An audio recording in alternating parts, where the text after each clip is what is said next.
All right. Good afternoon, everybody. My name is Rishi Kapil, and I'm the moderator of a very, very interesting and exciting session today. And the session topic is building a learning culture for organizational resilience. Now, before we uncomplicate this whole topic and try to make more value of what it means to have a learning culture and what is the definition of organizational resilience, it is very important for all of us to connect on what this whole series of conversations are all about and to set the context before we take the conversations with the panelists with their introductions further. Let me invite Ms. Sonal Arora, who's the country manager for GI Group Holding in India and a very, very illustrious people management professional, to set the context for us for this conversation and then move ahead along the path. Sonal, welcome to the session and over to you. Thank you, Rishi, and my thanks to you for chairing this session for us for the eighth, time. My thanks also to Reena, Nidhi, and Sachin for joining us in this conversation today. Since some of the people in attending the webinar, may be doing it for the first time, or even for that matter, some of those who have been with us through this series of conversations, let me take this opportunity to just illustrate the context once again. So essentially, as an organization, GI Group Holding is an HR services company, and while of course that's what we do, but why we do it is also important. Our aim is to contribute to the evolution of the labor market in all the countries where we work. And essentially, if we look at it, work is something which is an integral part of our life. It is often said that as humans, we don't live in economies, we live in societies. To that extent, work doesn't just create economic value for us as individuals, it also creates tremendous social value. Most of us, especially in a young country like India, we identify ourselves by the kind of work that we do, the contribution that we make to our family, our society, nation building. For better or for worse, we identify it, to an extent with the kind of work that we do. So it's very important that, our relationship with work is something which is healthy and sustainable. Now, if we look at another perspective here, where we are seeing certain paradoxical developments, not just in the world, but even in India in the last few years, which are changing our relationship with work as professionals, as employees, as individuals, as workers, whatever terminology we want to use. So there is technological evolution which is making skills redundant very fast, and continuously there is a need to upskill and reskill that is being observed in most employees or most of us. Then we have the demographic evolution, where we see that there is a maybe a mismatch in where the population is growing and where the incomes are growing. This is at a global level. This is also within India, in parts of the country, north versus south, this state versus that state, so that is another paradox that we are living with.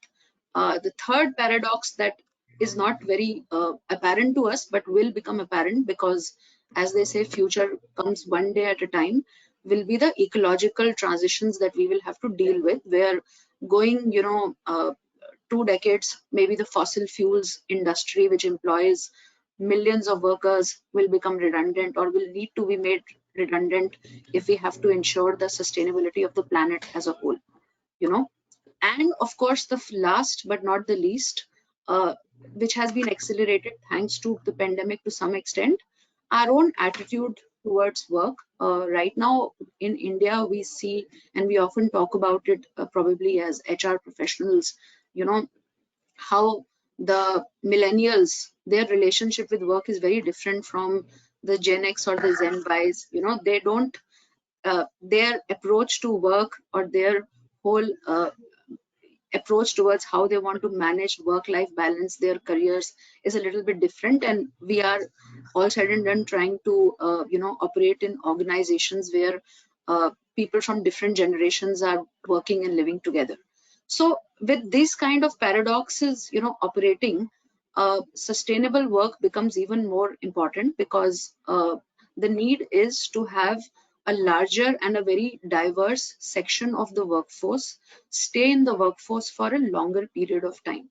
So while yes, there are policy level interventions that governments will need to do, there are probably policy level interventions that educational institutions will need to do to ensure that the talent pool that is passing out of their corridors is updated, is in terms of the relevant skills required. But there is a lot that corporate organizations will also have to do. So this series of sustainable work webinars that we have been doing, we have been exploring the responsibilities and the impact area of each of these three pillars. The government and policymakers, institutions, whether it is educational institutions or other enabling institutions, and third, of course, the corporate sector itself, which employs maximum number of people apart from the government sector in certain countries, as a employer. So it is my pleasure to host all four of you, Nidhi, Reena, Sachin, and you, of course, Rishi, to understand how, in this context, we can ensure that the organization itself is sustainable. Because sustainable work will come only if the organization which is providing employment and work to millions of people is sustainable in itself. For the organization to be sustainable, many things go into the organization being sustainable. A key pillar is the learnability of the organization and the people within the organization. So on this theme, we decided to have different perspectives explored by the esteemed panelists. With this context setting, I hand over back to you, Rishi, to take us through this very interesting conversation. Thank you, Sonal, and I'm sure the audiences would be also curious to maybe find a place from where they can, maybe listen to what has happened in the earlier series, and they'll be also excited to talk. All the earlier series are posted on YouTube. You can follow GI on YouTube, or you can search us on YouTube, and you will find that all the earlier webinars, including some that we did on mental well-being, which were a little different from the theme of sustainable work, are all available on YouTube. Wonderful. Thank you very much for enlightening us with that. So I'll just take 30 seconds before I introduce our panelists. So when you all look at the topic for today, which is building a learning culture for organizational resilience, there are three extremely important aspects here. One is learning. What is learning? People say learning is probably the way you acquire new knowledge, new skills. The question is, are you inclined to learn or are you forced to learn?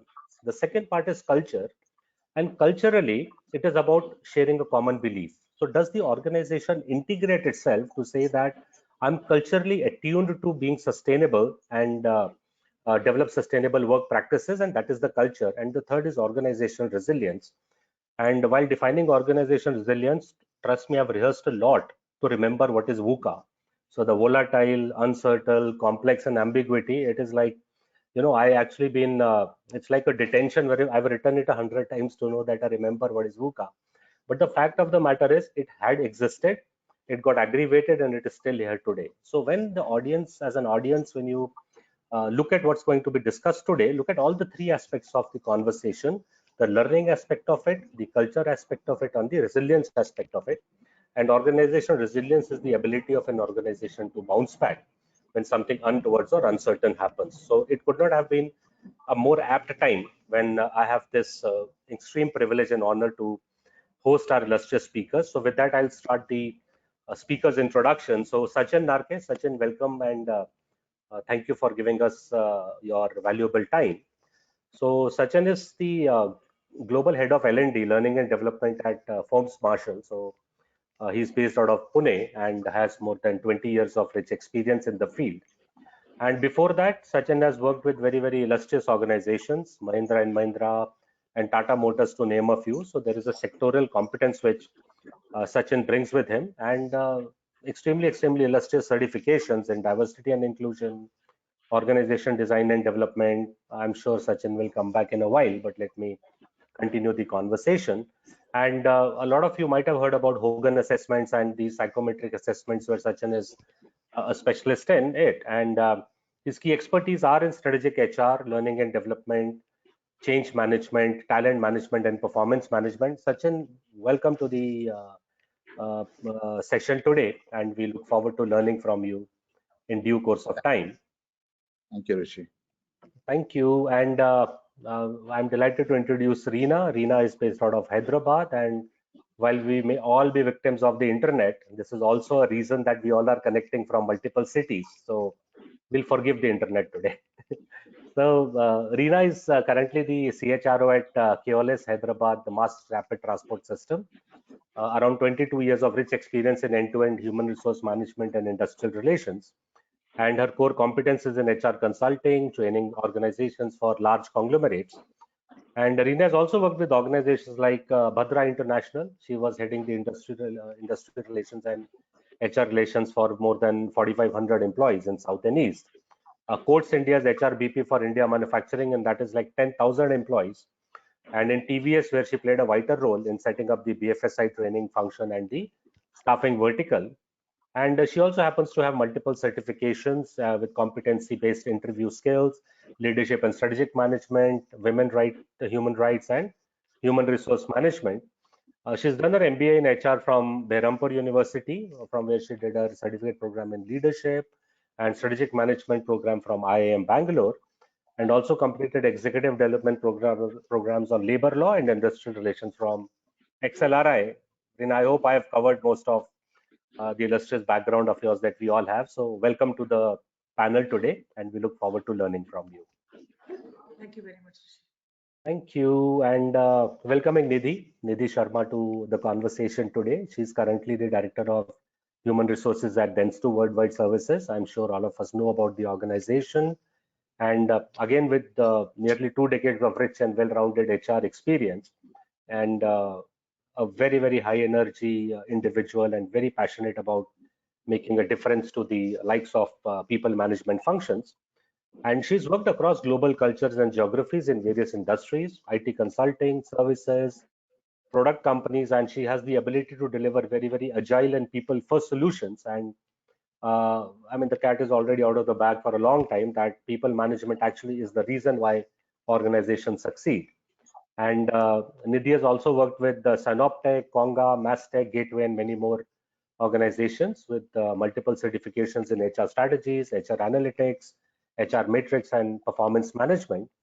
And she's always believed that driving performance cultures are extremely, extremely important because teams are diverse, which Sonal also spoke about. And ultimately, every function is associated to business. And HR has a very, very major contribution to how businesses manage and operate. And for that, she's always bestowed towards ensuring the potential and the performance of the organization keeps on changing. But the mix here is that it changes with the culture changes, which Nidhi also tracks very, very closely. So thank you very much for being with us, Nidhi. And we look forward to learning from your experiences. And thank you, Rishi. Thank you. And for the audiences, if you have any questions, there is a question box, there is a chat box, but based upon the curation of the questions relevant to the audience at large, we will be picking up themes and talking about it. So let me start the conversation with Sachin. And this is probably slightly more interesting to articulate, since I also am a say a college professor. So we teach students in the classroom, and they go through a structured learning which they cannot escape even if they want to. But then they get into a corporate, and learning it's more like voluntary. They're not going to get credits for learning.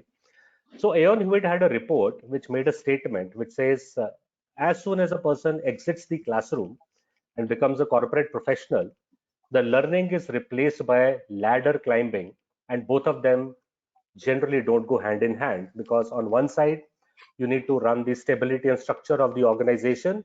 On the other side, the culture is running adaptable and flexible. So in what ways do we really talk about it? Do we agree that learning is lost when people move into their first jobs at any stage? Or do you believe that the whole balance between learning and growing can effectively be achieved in the culture? So over to you, Sachin. Great question, Rishi. My take is, if we speak about stability, structure, flexibility, adaptability as the four dimensions. Stability and structure is something that is easier to achieve in general. And to me, adaptability and flexibility is something that is hard to kind of get on. Now, why I say that is because of a little bit of neuroscience. And the neuroscience believes, and it has rather proven, that up till the age of 25, your brain is quite flexible and your brain is quite adaptable. So when students are there in their college days, the brain is developing and it's very adaptable, it's very flexible. However, what happens is post 25, the brain itself gets the stability and the structure, and you pretty much do what you have learned and patternized during those years. And that brain now comes to the organization. So organization is nothing but the aggregation of all the brains together. So it is therefore difficult to have that kind of a change, adaptability and flexibility in the organization set. The point is, what actually has to be done now to ensure that the change is a welcome process, and it's a difficult game altogether. So all I'm saying is that stability and structure is given as far as human evolution is concerned, something that we prefer. But what we do not prefer is adaptability and flexibility. Now, what do we do as corporates? I think context plays a very important role in doing that one. I'm a firm believer that information or knowledge sharing does not change anyone. To a larger extent, I'm saying, if it could, then we would not have a great market for fried food. We will not have smokers in the world, because information would have changed them. But information doesn't have that capability to change people. However, information in a changed context is very powerful. And I will give example of the pandemic that has happened. So during pandemic, the same information that was available to us before became very powerful, and we kind of use that information to our advantage because it was important to us in that change context. So be it hygiene or be it health-related aspect, the same information became much more powerful. Now look at this era, which I will say, okay, post-pandemic era, what has happened? The same information in some aspect has lost its importance again.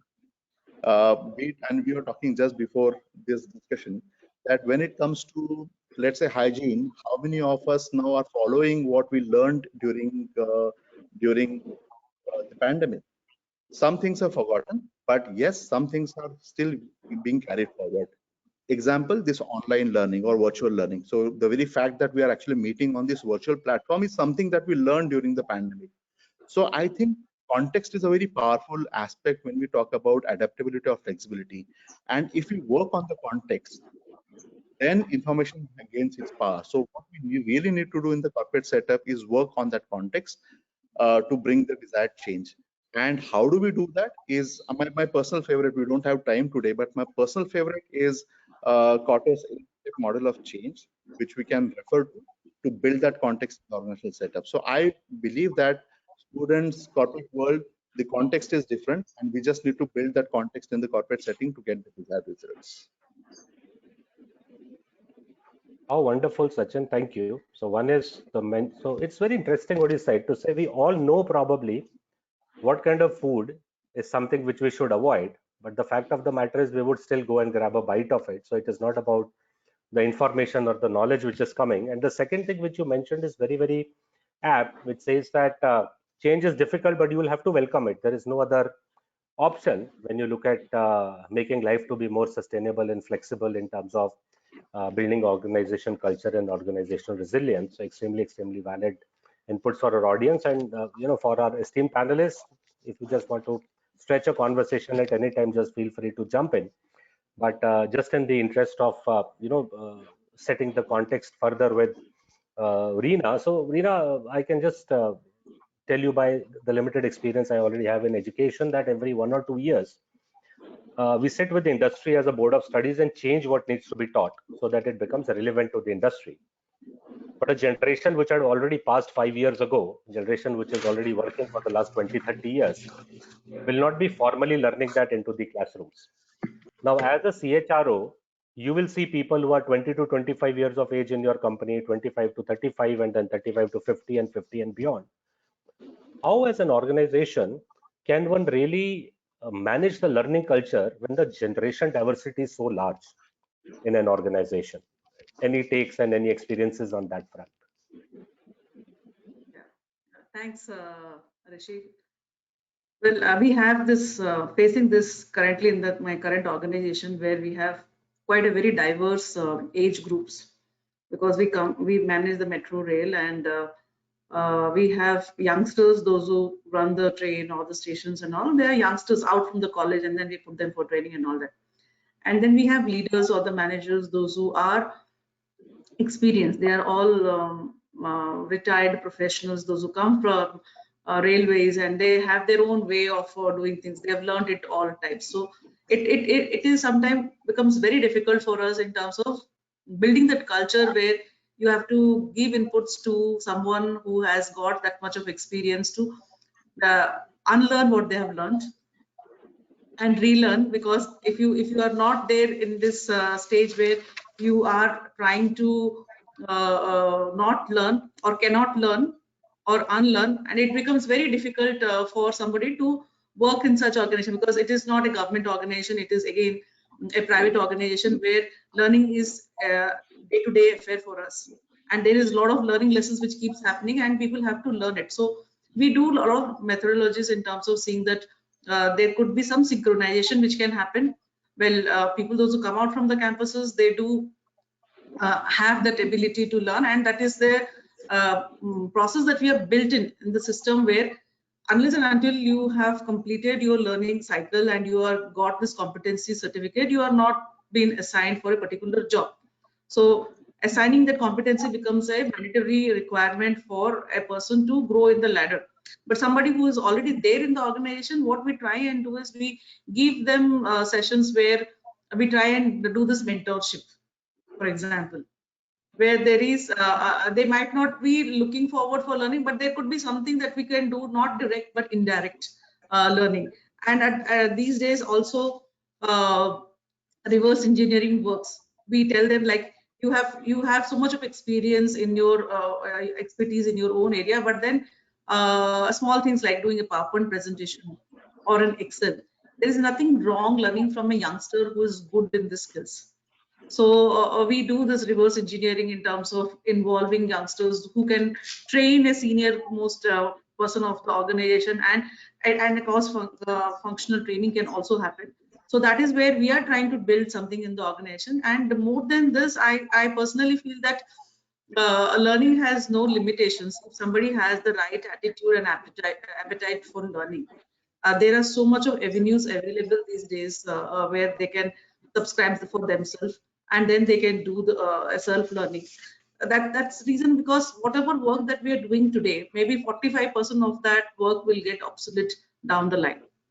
And every time, unless and until you learn and relearn yourself, you would not be able to achieve or climb up in the ladder. And that's the need of the hour today.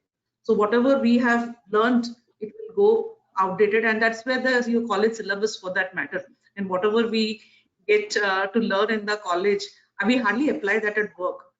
What we do at work is something totally different than what we have learned in our colleges. So and it is applicable even today also, though there could be a lot of things happening, but that's truly applicable. So irrespective of whatever thing it is, I think building that culture of learning and continuously giving them platforms. So we do this bite-sized learning and all that way. We involve people on different webinars, small webinars like this we do, and we try and involve people internally from different departments, and try and see that we share the knowledge and all that. And sometimes it has to be four-step approach for the organization, that yes, this is required, and so many modules of the training that you do. We do have our learning management system, and we give a target saying that for you to score a good score in your learning and as part of your KPI, you need to at least complete 5 modules. Few are forced, and few we try to see that what is the self-learning method, they are trying to do it. And this needs to be recognizing everything when you are there in an organization. If it is an organizational initiative, if you attach it with some rewards and recognitions for people, those who are showing that appetite for learning, it works out well. So that's how we do it here, and that's my thought on this.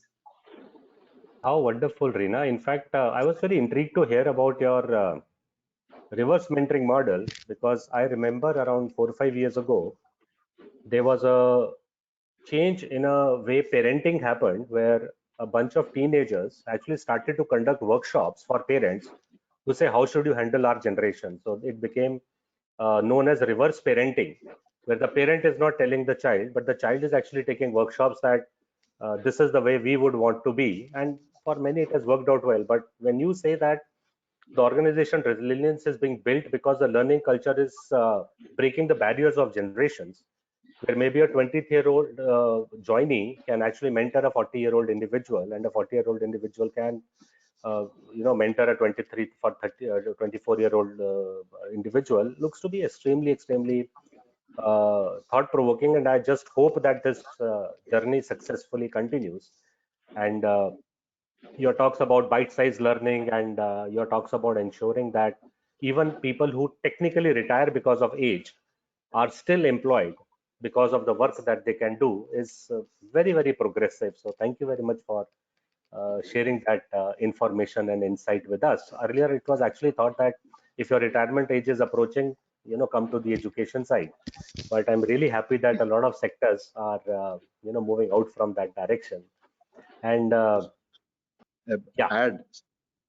So just building over what Reena said, reverse engineering or reverse mentoring, we also tried that concept in our organization, and it was a good experience. Initially, it was difficult because when you change your shoes, suddenly you go from talking to listening is a great shift that, so to say, the traditional mentors had to do.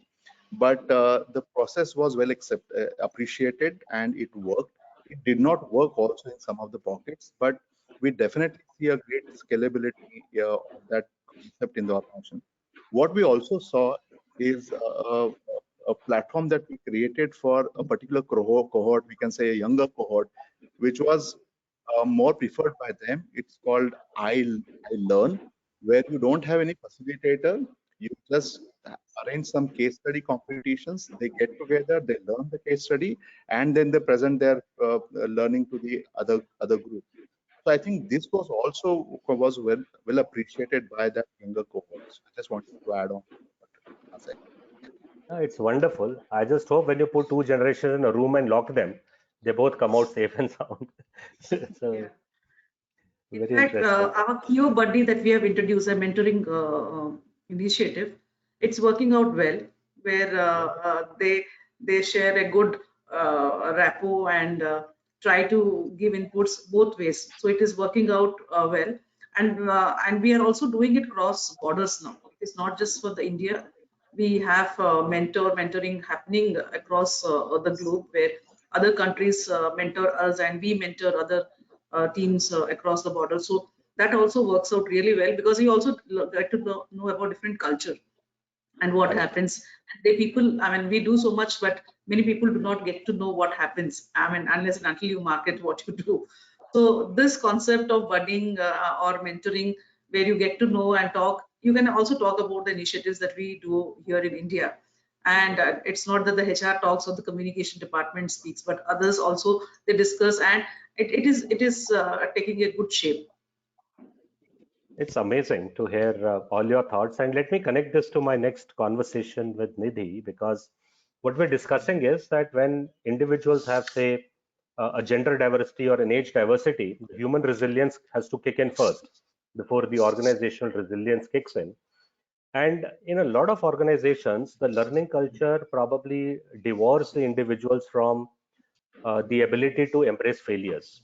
People talk about psychological safety. So, Nidhi, just taking a cue from the earlier conversation, if we have to look at developing a learning culture where human resilience is also developed, how can we really make the organization help employees embrace failure as just a natural part of the process, and maybe applying the learnings of their failure to maybe further areas of success. So how does a learning culture make failures a non-threatening part of the job of an individual? Okay. So, interesting conversations going on here. On this particular topic, I will first share, one of the experiences that I recently had. So I was addressing, I mean, at a university, and therein, the topic was India is a source of global talent pool by 2030, which is a, national vision also. And I think it's not just the organizational failures, but then it starts from the educational institutions as well. It starts from, when the education starts, from the kind of educational structure that we have today. And when we are preparing these, our current generation or our millennials, when we are preparing them, first to understand their whatever talent we have acquired in the past from that pool, what is it that did not went well in there? Was it something which is there some correction which is required?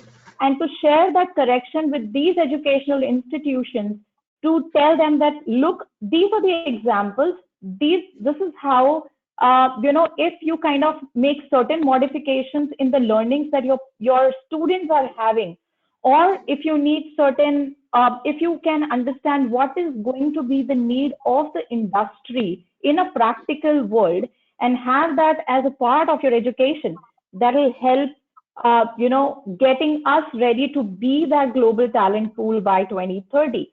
And further, have that improvisations through learning from already people who are there in the talent industry, or from the institutions who are there, or collaborating more with those kind of learning institutes who are there and are specialized, right? So you collaborate with them, break that traditional cycles, and prepare your talent pool. That's one piece of it. The second piece of it is the talent pool that you have in the organization. We are no more in the world wherein, specifically if I talk of, or any industry you talk of, you pick up an IT, you pick up a manufacturing, in and any segment that you pick up. There is on the talent side of things, there is a change that comes in every second day. My skills, which I might have like maybe 2 years back, they might not be, of any use to me now. For an example, there is this, I just give big data example. So big data, I think somewhere around 2015, 2016, big data used to be the hype, and you have to be the big data engineer, developers, experts, and kind of things. But then today, to do the same job, I have tools available. Today, a person might want to be a data scientist, and the data scientist is kind of is a trend. More for us as an organization to understand is the change part of it, and if that change is not inculcated in the organization itself, and at the same time, are you talking about that change? Are you talking about this, the entire evolution of technology, evolution of skills which is happening, and is that causing a mistake? If yes, you'll have to talk about it. There has to be a give feedback, there has to be a get feedback, and there has to be an absorption of that feedback. And to tell your workforce that it's okay to make a mistake, because with that mistake, you will have an opportunity to correct it by maybe a learning, by maybe, some knowledge sharing, or something, knowing about what industry needs from you. What is it that you have to learn, maybe unlearn, you have to reskill, you have to upskill to be ready for the growth that is required? And that's not just for the organization, that's as a nation, that's for your own self. So that's something that you'll have to do. So, and then again, as an organization, I'll talk of two things that, we do we do for, our people. As I said, get feedback and give feedback. this entire failure, learning from failure starts from there. So you have to have a practice within your organization in some or the other ways wherein you are giving feedback to your people and you are getting feedback also from them. That opens the door for doors of talking about what is it that is required to be successful. Is it some kind of mentoring? Do I need to reskill myself? Do I need to do certain, maybe some learning sessions, some trainings, some expert talks, anything which will help? One. Second is, when you're doing all of this, are you also telling your people that, okay, while this is something which is required to correct your mistakes or which is required for your improvement, for your growth, are you linking all of them to the developmental goals or the learning goals, for your people? So that after maybe 6 months of time, this is something that I have learned well, and this is something which is going to help my organization. And that creates an open culture that creates so many platforms for any organization to talk about learnings, to talk about certifications, to talk about industry needs, to talk about mentoring, to talk about the platforms that as an organization I can create or we can create for our talent pool.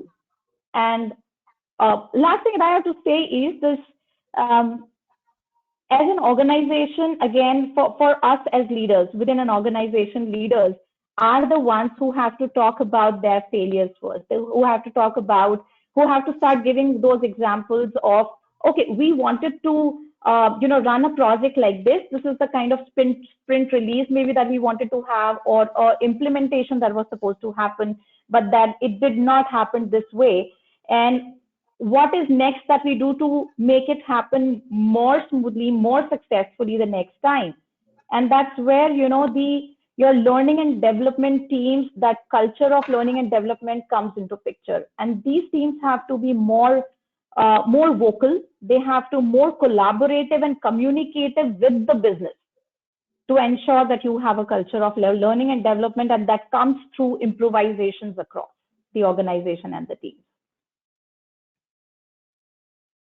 Nidhi, there are two learnings I have which are very serious in nature, as we also have to embrace in the university, that sometimes we attune students to look at failure like everything has ended. So when there is an assessment, when there is an examination, maybe we need to talk more about what will you learn rather than if you fail, what will happen. So that is something which I think we also, as educators, need to inculcate. But to your point that can somebody just openly talk about failures, I think is a wonderful journey. I am yet to say come across an organization who has a say a standee which says where we failed and how did we learn, because all the standees talk about best practices and success stories.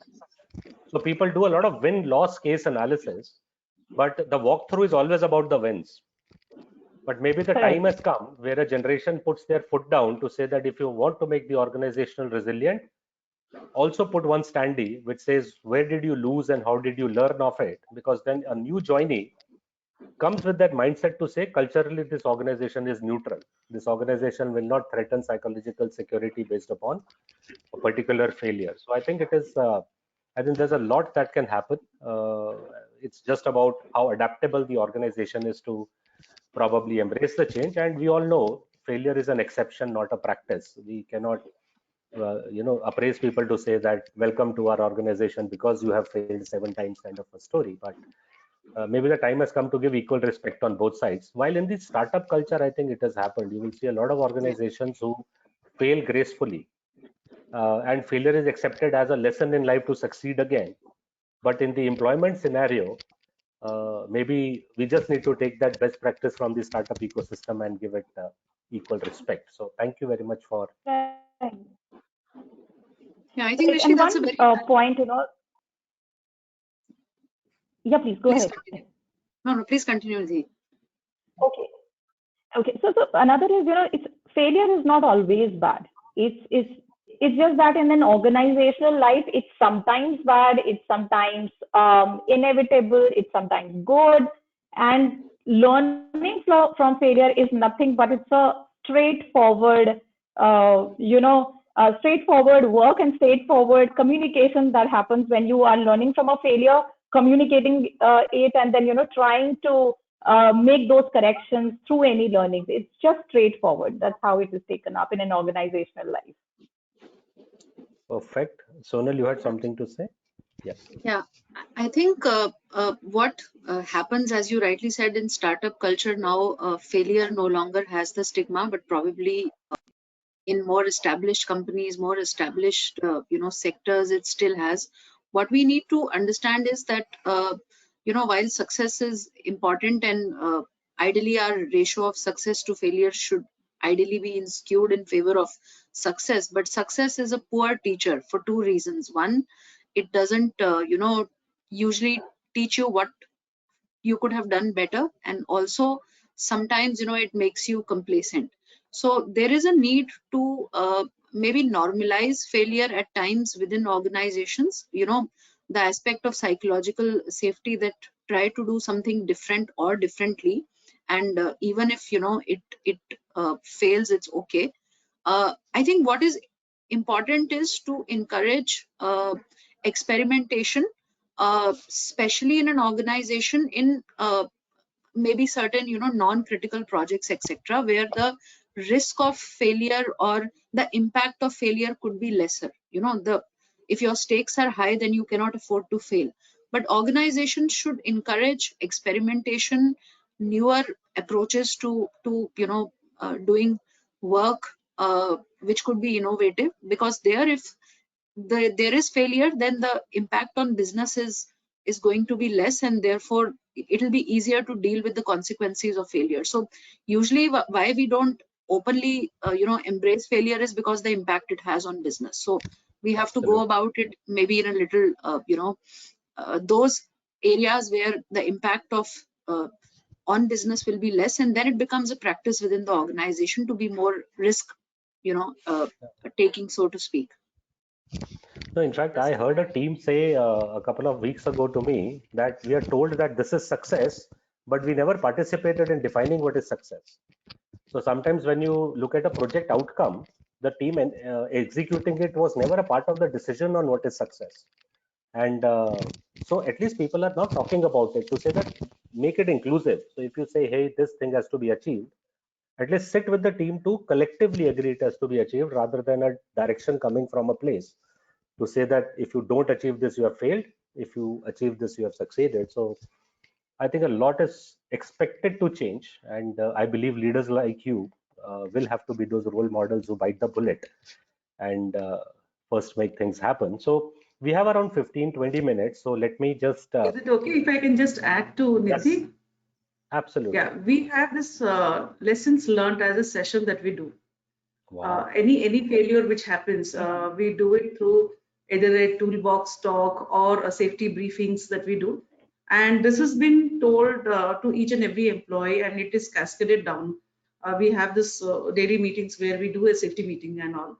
And whatever failure happens and all, what is the lesson learned out of it is very important. And irrespective of the functions, those who work, when I am part of HR, but I am part of those discussions, and it is expected from the organization that it has to be cascaded down top to bottom. And if you are there part of the meeting, you make sure that you talk to the team managers down the line, and subsequently whenever you go for any team meetings and all, you speak about it, so that whatever failure has happened, we should not repeat it in future. So we do these sessions on lessons learned, and I thought I could resonate with what Nidhi was telling, and I thought I should share this with you. No, wonderful. Thank you very much for sharing your insights. And I mean, you are running a network of metros, and over there are people's lives inside. So it's like just, I mean, when you fly, you're Very sensitive. 10,000. Yeah, so it's extremely sensitive. So the Yeah. tolerance of the word failure itself predominantly is very, very narrow in your industry. But amazing insights from all of you. Thank you for that. Sachin, the question I have for you now for conversation is on the adequacy of skills. So I think Nidhi was speaking about big data. A lot of people now come and talk to me about, hey, do you know about neuroscience marketing? Have you heard about probably the essence of design thinking and likes of it? And these are all words. I came to know yesterday about a new skill set which is called marketing linguistics. And the example I was given is, and to say that suppose there's an organization making an ad campaign for 6 countries, you cannot use the same words in 6 different countries. So there's a linguistic expert who actually needs to decide psychologically which word will be relevant to which country to make the impact. Now, if this is going to be, say, the need of tomorrow, that means the skill sets are changing, and everybody says industry academia gap has to reduce, but since the skill sets are changing, the gap is actually widening. So how does one define the interval of learning, Sachin? So who's that? What is that entity, and how do you develop a culture to say whether it is classroom learning or self-paced learning or blended learning? Somebody needs to define how much to learn when. So how do organizations take a call? How much is enough or how much is not enough? It's about adequacy. Uh, I don't think, I mean, we can now define who can learn what. I mean, the organizational parlance, I can say that whatever has happened in last 2 or 3 years is available everywhere. What we have realized that our roles have changed, HR or learning and development function. Earlier, those teams needed to have, let's say, instructional designers. We have realized that we don't need the designers anymore because the learning content is being designed and created and delivered online. Today, you can learn from many platforms, including YouTube. So as we speak, I am learning neuroscience subject on YouTube from two professors, one from Harvard and one from Stanford. I don't know how to enroll onto some other professional training sites. So learning is available in abundance. What we need, that's our realization. We need to have some kind of a focus where we can translate knowledge into learning and learning into performance. Therefore, we need to have more coaching conversation. We need coaches who can have these continuous dialogues with everyone, saying, okay, what did you learn today?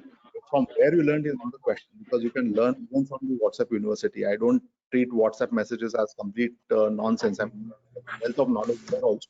It's a lens that you have to wear. So you can learn from anywhere, but the $1 million question is how do you translate that learning into performance? And in the organizational context, what works is the coaching conversation. We have tried coaching around technical topics in the last 2 years, and we have formally launched a program where we are kind of training managers, coaches, so that we can actually have some good time around those coaching conversations so that learning actually translate performance.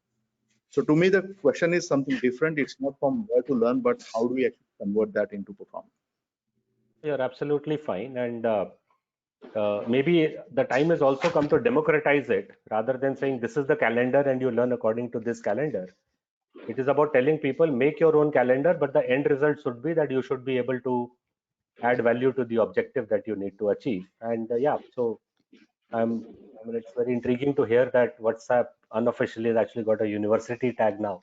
It's come in the comments that it's a university, but everything has become more like a necessary evil. So I fully cognize with you that maybe it's time that the L&D becomes a facilitator to performance more than saying that there's a calendar, go through it. Whether you demonstrate that learning into an outcome or not, maybe it does not matter. So I'm sure technology used the right way can actually power more such instances in terms of defining the sustainability and resilience from a learning perspective. But here is the follow through question to that, and Reena, I would like to address that to you, that the organizations also need, or probably for a reason, define or categorize individuals as being white collared and blue collared. And somewhere the trend started and the trend still continues. But all the reports or the general murmur that you even hear on WhatsApp or with likes of chat GPTs and robotics coming in, they say that the blue collared works might have more impact of technology for redundancy as compared to the white collared. So to that strata, if say 50-60% of the working population is still in the blue collar category, how does this communication about technology coming into jobs get toned down, not like a threat? And how can that section of people be made more resilient with a learning culture? Yeah, thanks, Rishi. Well, I just reminded of a small story. I was talking to our managing director, and he comes from the railways again. So I said I was talking about the topics, and he said, when I spoke about this particular thing, I was discussing with him that this is what I'm going to have a discussion. So he said, when we have had typewriter and then we got computers, it never got redundant. And I really liked the way he explained it.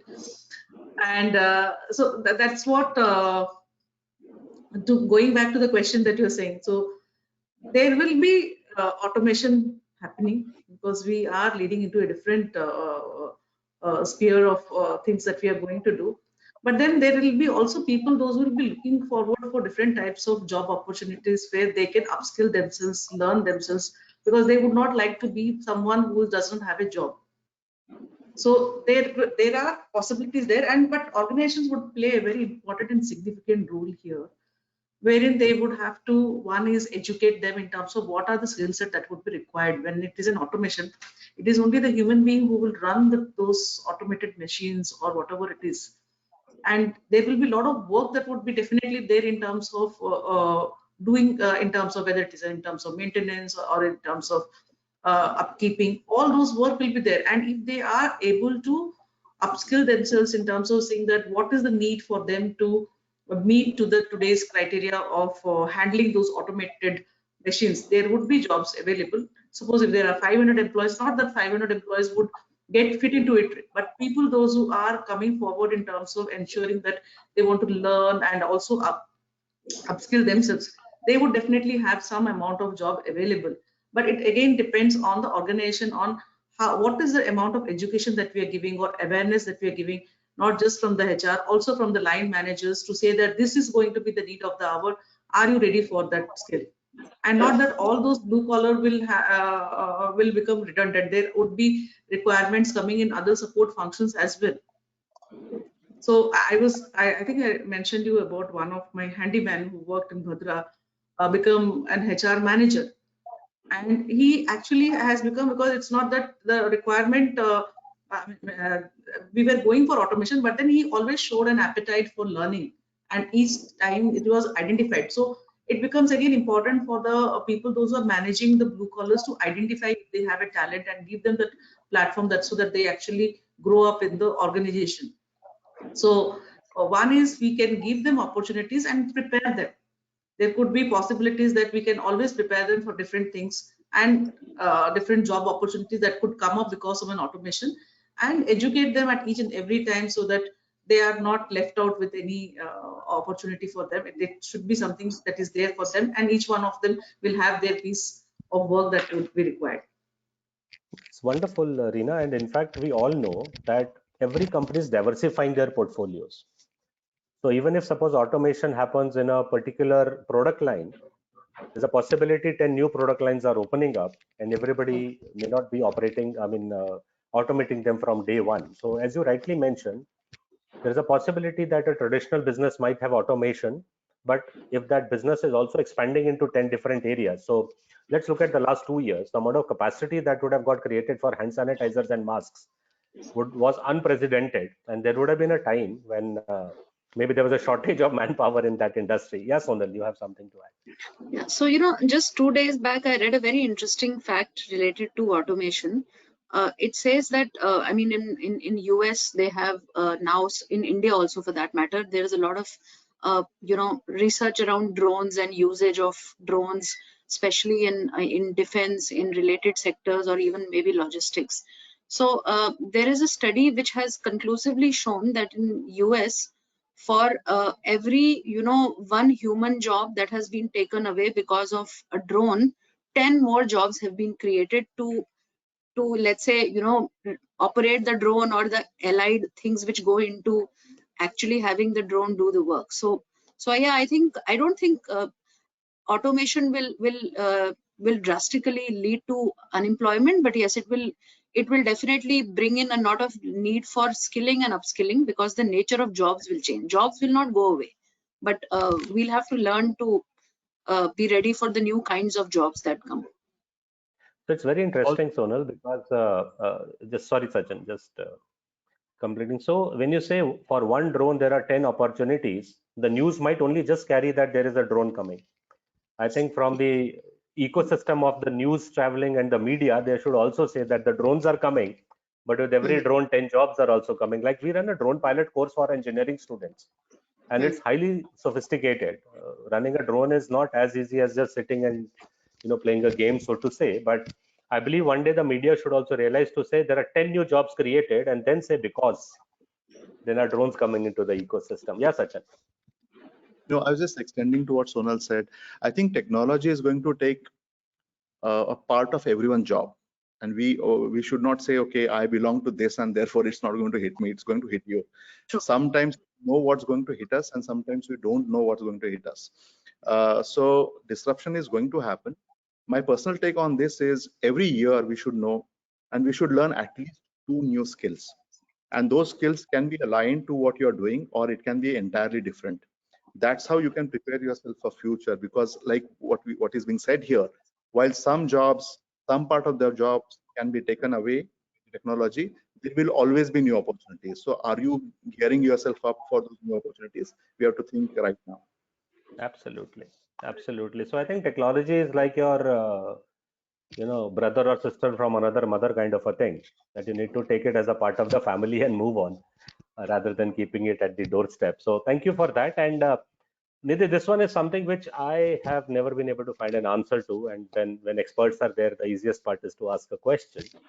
So the fact of the matter is that when a learning culture is developed, uh, many people look at it in terms of how many interventions have happened. But then a lot of training organizations also don't know till where they have to go with the candidate to find the impact of that learning. So when you look at developing a learning culture, how can one measure the impact of the efforts which are actually done by organizations to develop a learning culture for being more resilient? So any thoughts in terms of, as you rightly mentioned, learning is to be productive, but then how does it get measured and who's responsible for it? Your thoughts to it. Right. So I'll give an example again, right? How do you see the impact of the efforts that have been put into learnings, and how, as an organization, as a person as a person who's in charge, how does that person can really see it's working, right? There's an example. So one practice of my organization, I have people who have been a part of the organization. They started their career from the same organization. They have grown up. They had their entire career built up here, and then further, it's their kids who are doing internships, and they are growing up in the same organization. So that's telling you something. And if you have some number of people, that means you're doing something right for them. And the impact again is like this. See, it's like this. You keep on doing the training need identification for people and training them. That's something that's still transactional that you're doing. But then the impact is high when you see that same workforce is retained within the organization. When will they be retained? If you are giving them learning platforms, when you are investing in their learnings, but then it is hand in hand with the growth.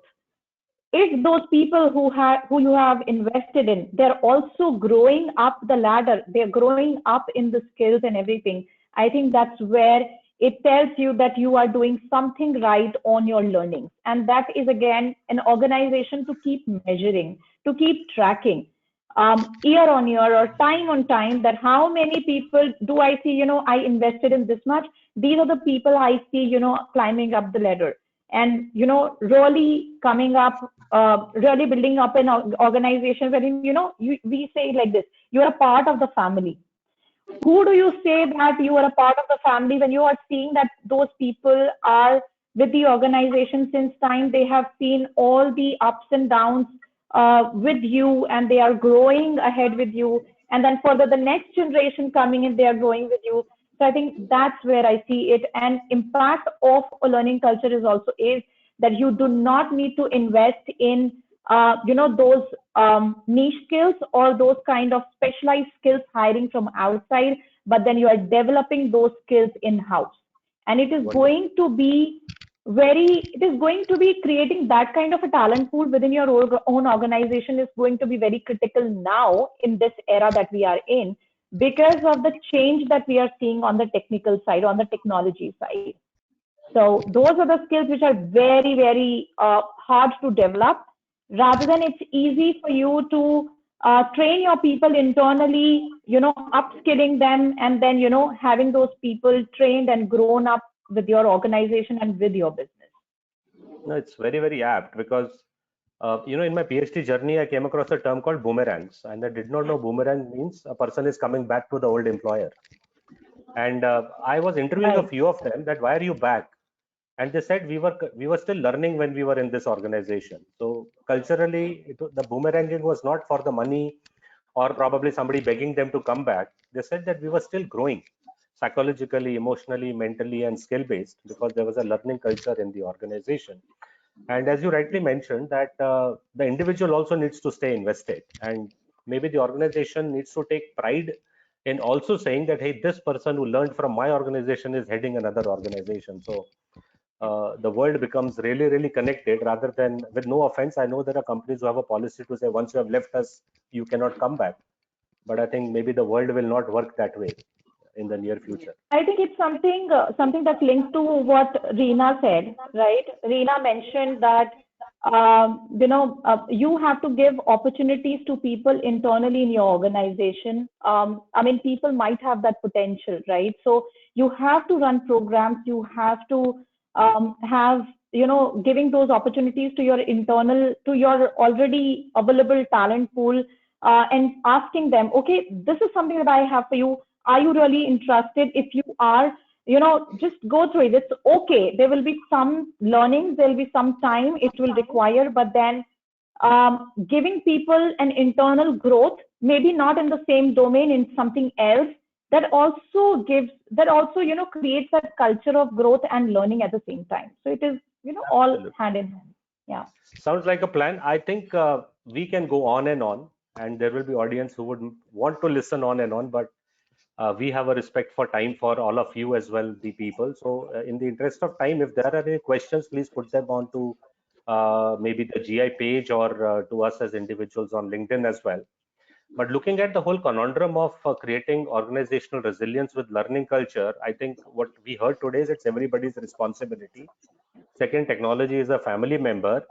And third, ensure that the outcome is not just about how much have you deployed, it is about what is the outcome of the whole learning. And last but not the least, intervals are now no longer relevant, but still if there are jobs which will get more automated, 100 more get created, because that automation is also opening new journeys and borders. So Sonal, thank you for letting us all be together and being able to talk to each other about such a relevant, important topic. Sachin, thank you very much for ensuring that we understand the practices that are existing in your organization and your ability to continue to learn from various ecosystems. Reena, the business you're in is, you take lives from one place to another. So I think it's extremely commendable on how you're able to manage that with the stress of running the whole mass rapid transport system. And Nidhi, your progressive thoughts and connecting to the generations at large on what's going to happen tomorrow and what's going to happen day after, and ensuring that learnability is measured, has been extremely focused and relevant. Thank you very much for joining us today, and thanking the broadband almighty for ensuring that it doesn't shake our rooms and borders. Have a pleasant afternoon, and I really thoroughly enjoyed this opportunity to talk to all of you. Have a wonderful afternoon. Thank you, Thank you. everyone. It has been a great session. Thank you so much. Thank you, sir. Thank you, everyone. Thanks. Goodbye.